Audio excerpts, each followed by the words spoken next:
Bismillahirrahmanirrahim. Assalamualaikum warahmatullahi wabarakatuh. Alhamdulillahi rabbil alamin. Wassalatu wassalamu ala asyrafil anbiya'i wal mursalin wa ala alihi wa ashabihi ajma'in, amma ba'd. Bersyukur kita kepada Allah Subhanahu wa ta'ala atas limpahan nikmatnya yang masih dianugerahkan kepada kita bersama, sehingga siang hari ini sama-sama kita dapat menjalankan aktivitas ibadah kita kepada Allah, yakni melaksanakan sholat fardu zuhur berjamaah. Mudah-mudahan kita berharap segala amal ibadah kita diterima oleh Allah Subhanahu wa ta'ala. Salawat dan salam kepada junjungan kita Nabi Muhammad sallallahu alaihi wasallam. Tentunya kita berharap kita mendapatkan syafaat dari beliau nantinya di yaumil qiyamah.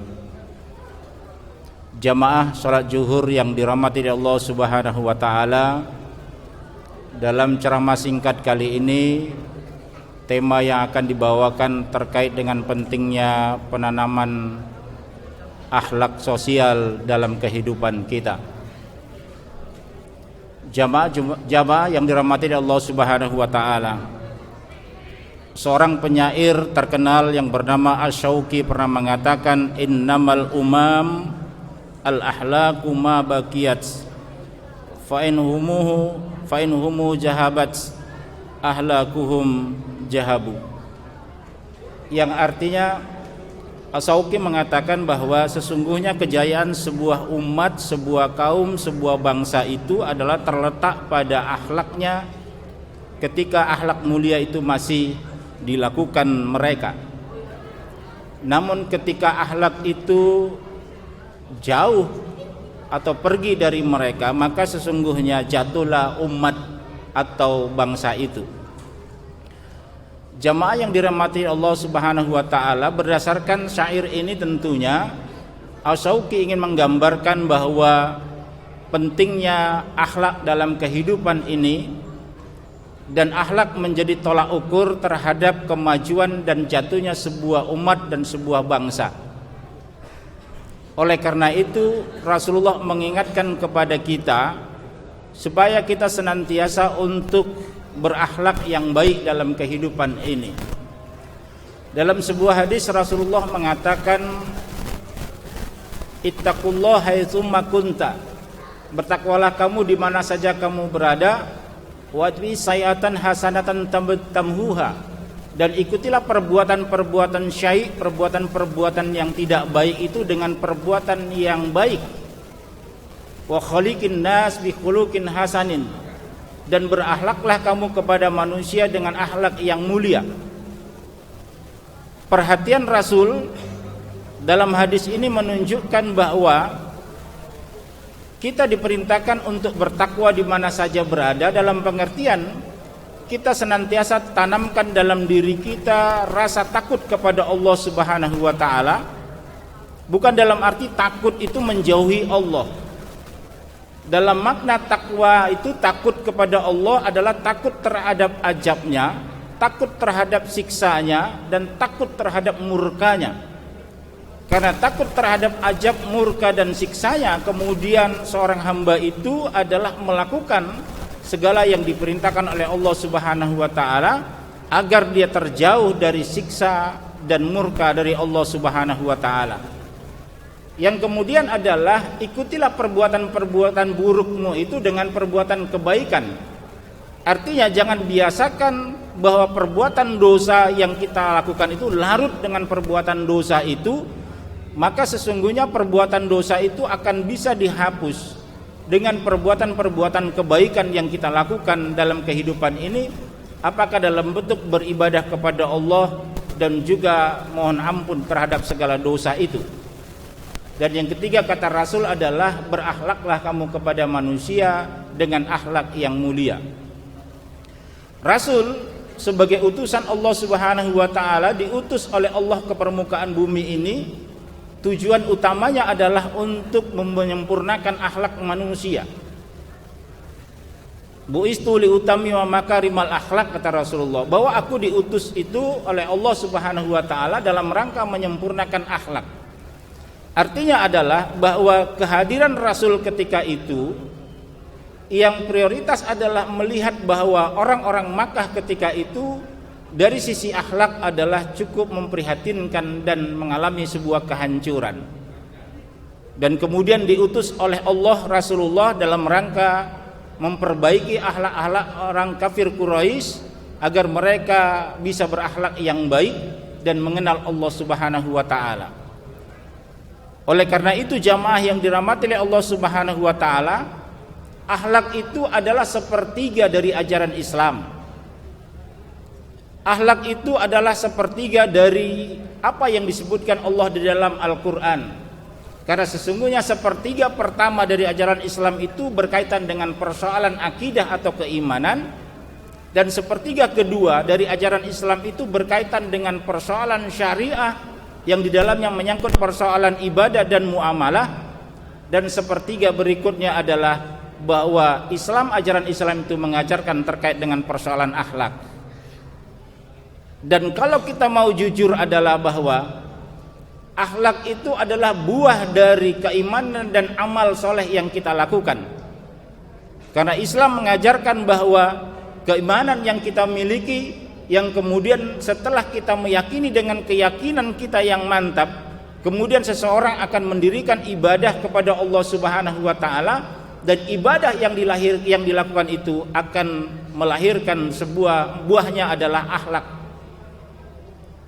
Apapun ibadah yang dikerjakan di dalam Islam, bahwa akhir dari ibadah yang dilakukan itu adalah tujuannya adalah membentuk akhlak manusia.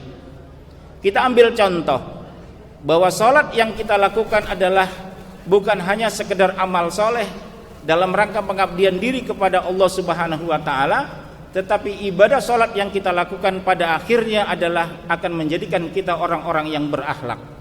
Oleh karena itu Allah katakan di dalam Al-Quran, inna sholata tanha 'anil fahsya'i wal munkar, bahwa sesungguhnya sholat itu mencegah dari perbuatan keji dan mungkar. Artinya bahwa orang-orang yang mendirikan sholat, bahwa akhlak nanti yang akan ditunjukkan adalah dia tidak melakukan perbuatan-perbuatan keji dan perbuatan-perbuatan mungkar.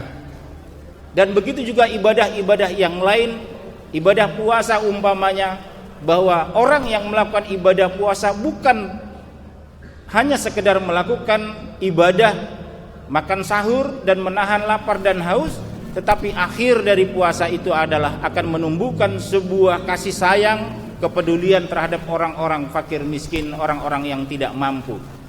Begitulah sesungguhnya akhlak ini menjadi sesuatu yang cukup penting pada hari ini. Dan Rasulullah diutus adalah dalam rangka menyempurnakan akhlak-akhlak orang-orang kafir Quraisy yang ketika itu mengalami sebuah krisis.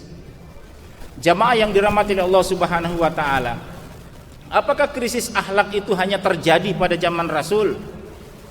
Ternyata hari ini tentunya krisis kemerosotan akhlak itu juga terjadi di tengah-tengah kehidupan kita. Betapa banyak bahwa pendangkalan dan krisis akhlak ini terjadi di tengah-tengah kehidupan kita, apakah menimpa anak-anak atau menimpa para remaja dan juga mungkin menimpa para orang tua. Betapa banyak kita saksikan dan kita dengar dan kita baca orang-orang yang mengalami krisis akhlak ini. Betapa menyedihkan hari ini banyak terjadi yang kemudian gara-gara persoalan sedikit di lembaga pendidikan, seorang murid berani melakukan pengancaman terhadap gurunya, bahkan mungkin pernah berani membunuh gurunya. Betapa banyak seorang anak yang berani membunuh orang tuanya, dan berapa banyak lagi perilaku-perilaku penyimpangan krisis akhlak ini terjadi di dalam kehidupan kita, yang tentunya akan memberikan dampak yang cukup luar biasa dalam tidak hanya sekup kecil, tetapi juga akan berdampak terhadap kekuatan umat dan bangsa ini. Kira-kira apa yang menyebabkan sehingga terjadinya krisis akhlak ini?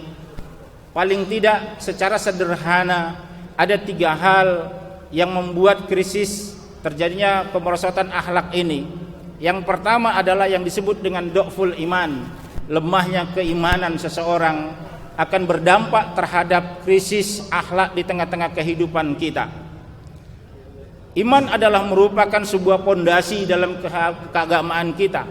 Iman adalah sebagai dasar untuk melandasi perilaku kita, baik perkataan, perbuatan, sikap kita.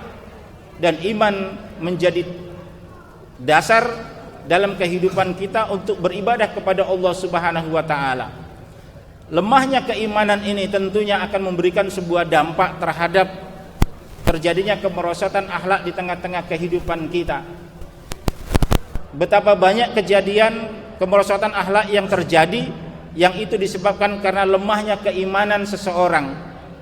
Karena tidak adanya iman di dalam diri, kemudian yang terjadi adalah mereka mudah melakukan penyimpangan terhadap akhlak dalam kehidupan ini, baik terhadap akhlak secara pribadi maupun akhlak sosial dalam kehidupan bermasyarakat dan berbangsa dan juga bernegara.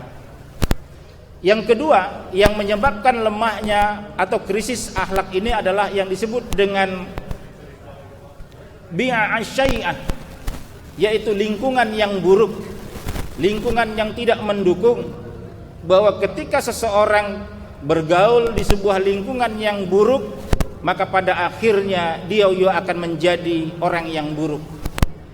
Imam Ali pernah mengatakan, bertemanlah kamu kepada orang yang beriman dan bertakwa, karena sesungguhnya orang-orang yang beriman dan bertakwa ini paling tidak engkau akan mendapatkan nilai-nilai kebaikan dari mereka. Dan janganlah engkau berteman dengan orang-orang yang buruk, karena sesungguhnya secara jelas nanti orang-orang yang bergaul dengan orang-orang yang berperilaku buruk ini, dia akan terpengaruh menjadi orang yang buruk pula. Maka bi'a'ah syai'ah, lingkungan yang tidak mendukung, lingkungan yang buruk, maka ini akan bisa mendukung seseorang untuk bisa terjebak kepada perilaku atau akhlak yang buruk pula. Yang ketiga, yang menyebabkan seseorang bisa merosot kepada kemerosotan akhlak adalah yang disebut dengan dha'ful mutaba'ah, yaitu lemahnya pengawasan. Jamaah yang dirahmati oleh Allah Subhanahu wa taala, ketika masyarakat tidak peduli lagi dengan perbuatan kemaksiatan yang terjadi di tengah-tengah kita, ketika masyarakat tidak lagi peduli dengan perbuatan kemungkaran, membiarkan perilaku-perilaku penyimpangan terjadi di tengah-tengah masyarakat tanpa melakukan pengawasan, bahwa sesungguhnya ini adalah merupakan bencana besar akan terjadinya sebuah kemerosotan akhlak di tengah-tengah kehidupan kita. Oleh karena itu pengawasan menjadi sesuatu yang amat penting.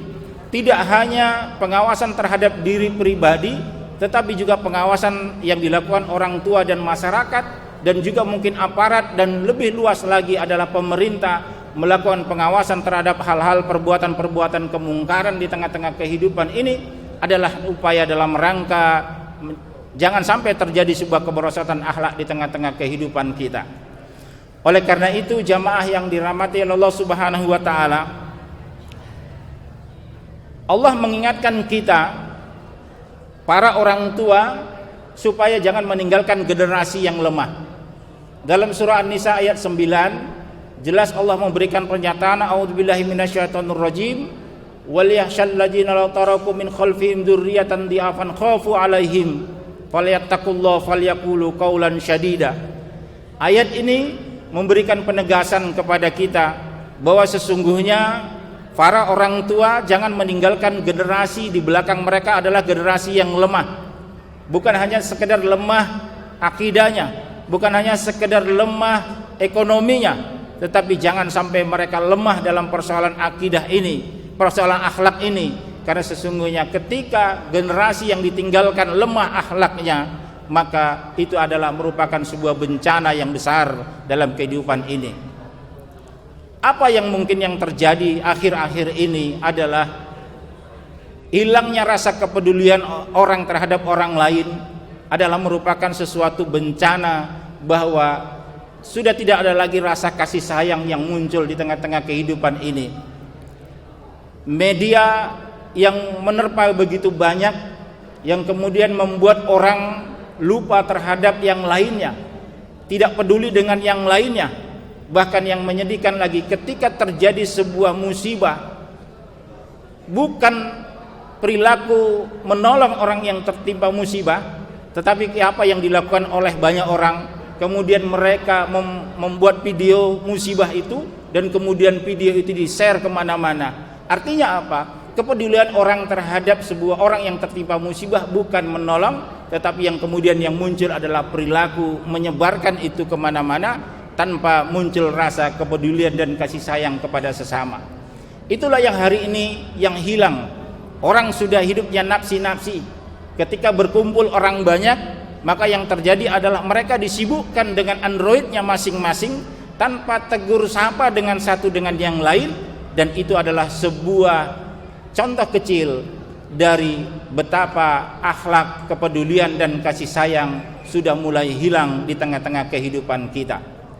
Belum lagi mungkin contoh-contoh yang lain selain kepedulian, kasih sayang.